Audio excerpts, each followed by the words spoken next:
In this video, I'm going to explain why today's low cap rates, being lower than interest rates, is really a disaster for rental property investors. And this is just my opinion, by the way, but I'm going to show you some math in a moment. When I first started making commercial loans in 1997, multifamily cap rates were averaging 2% lower than interest rates, which was the exact opposite of what's happening today. It seems hard to believe, but cap rates averaged 9.5% back then, and long-term mortgage rates 7.6%, according to Freddie Mac. Okay, I know interest rates were really high back then, but with cap rates averaging 2% higher than those interest rates, the math worked insanely well for investors. Back in those days, many of my clients wouldn't even touch a property if the cap rate was below a 10, and some held out for a 12 cap before making an offer. And it was considered foolish to put like more than 20 or 25% down and earn less than 12% cash on cash return right out of the gate. Today, it is not possible to buy commercial property with these winning dynamics. Why? Because the equation has inverted with cap rates being so much lower than interest rates. With cap rates averaging 5% now on multifamily, which is much lower than interest rates averaging 6.5%, you have to put closer to 45% down on a property to qualify for financing at a 1.25 debt service coverage ratio, which was the same back in 1997. But even more insulting is that you likely are left with a meager 2% cash on cash return on your money after loan payments. Now, why would anybody accept this? I sure would not. As I talked about in my last video, this has kept most investors with their brakes on, waiting for prices to come down. Many real estate professionals, though, totally disagree with me right now. They can be quite convincing. They'll tell you this is a great time to buy. Don't worry about the price. Prices always go up. Of course, they need to sell properties to put food on the table, and prices have, for the most part, always gone up, except for during recessions. And they'll tell you that, if you don't buy now, you're going to miss out on 25% at least depreciation in 5 years and a ton of depreciation too. And again, they could be right. You are going to miss out on some of that. But overall, I do not agree with this premise. Perhaps because I've been doing this job for far too long and have experienced 3 recessions. I've seen experienced investors, including myself, buying at the top of the market and then prices falling. But don't listen to my opinion. Listen to the math, which always tells the truth. In this video, we are going to look at the numbers and answer the question, should you buy a commercial property today when the cap rate is lower than the interest rate? Get ready because I'm going to throw a lot of numbers at you.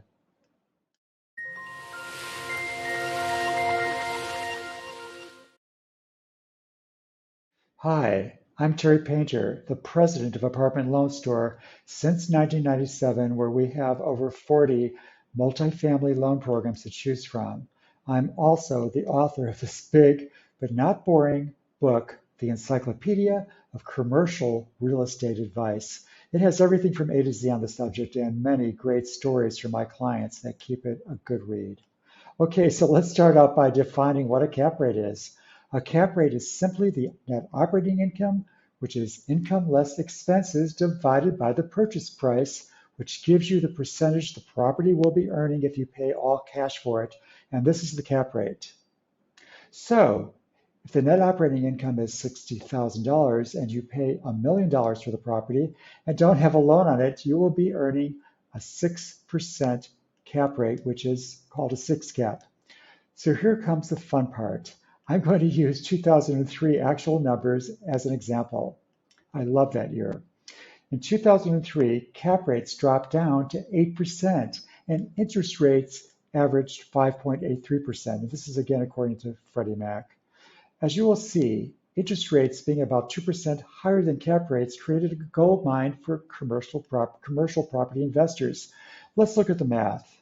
With a cap rate of 8%, the net operating income was $80,000 on $1 million property purchase. Now, to make a 1.25 debt service coverage ratio on your loan, you only needed to put down 20%, which is $200,000, and finance $800,000. Now, let's subtract annual debt service at 5.83% with a 30-year amortization, which is $56,512. This gives you a net annual income after loan payments of $23,488, which is a whooping cash-on-cash return of 11.74%. Oh my gosh. Today, the spread is upside down with interest rates averaging 6.5% and cap rates on multifamily properties in a good neighborhood, this is on multifamily, of 5%. This is totally nuts as you have to put down $275,000 more than you did in 2003, and you're going to earn 9.6% less. Here's the math.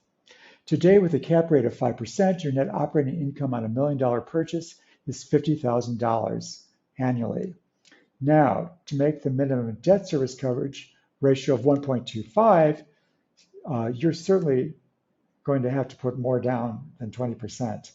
You will need to put 47.5% down, which is $475,000, and finance 52.5%, which is a loan of $525,000. Now, let's subtract annual debt service at 6.5%. I know this is a lot of numbers, sorry. 6.5% with a 30-year amortization, which is $39,820. This gives you a net income after loan payments of $10,180 annually. Ouch! And a cash-on-cash return of oh my gosh, only 2.14%. Seriously? Like someone is going to invest $475,000 to only earn 2% on that amount of money? I don't know. But hold on, in reality, and I love reality when it comes to real estate deals, you're going to need to allow something for expenses on inflation. Don't you think that is a good idea? As lenders do this all the time, even if there's not any inflation, we still put in 3% for increases on those expenses during the first year that we're going to be making that loan. But with inflation today still being at 6.4%, 3% is not going to cut it. Don't you think that sounds right? So isn't inflation going to wipe out even your 2% earnings? It sure looks that way. But you could counter this by saying you will be raising rents.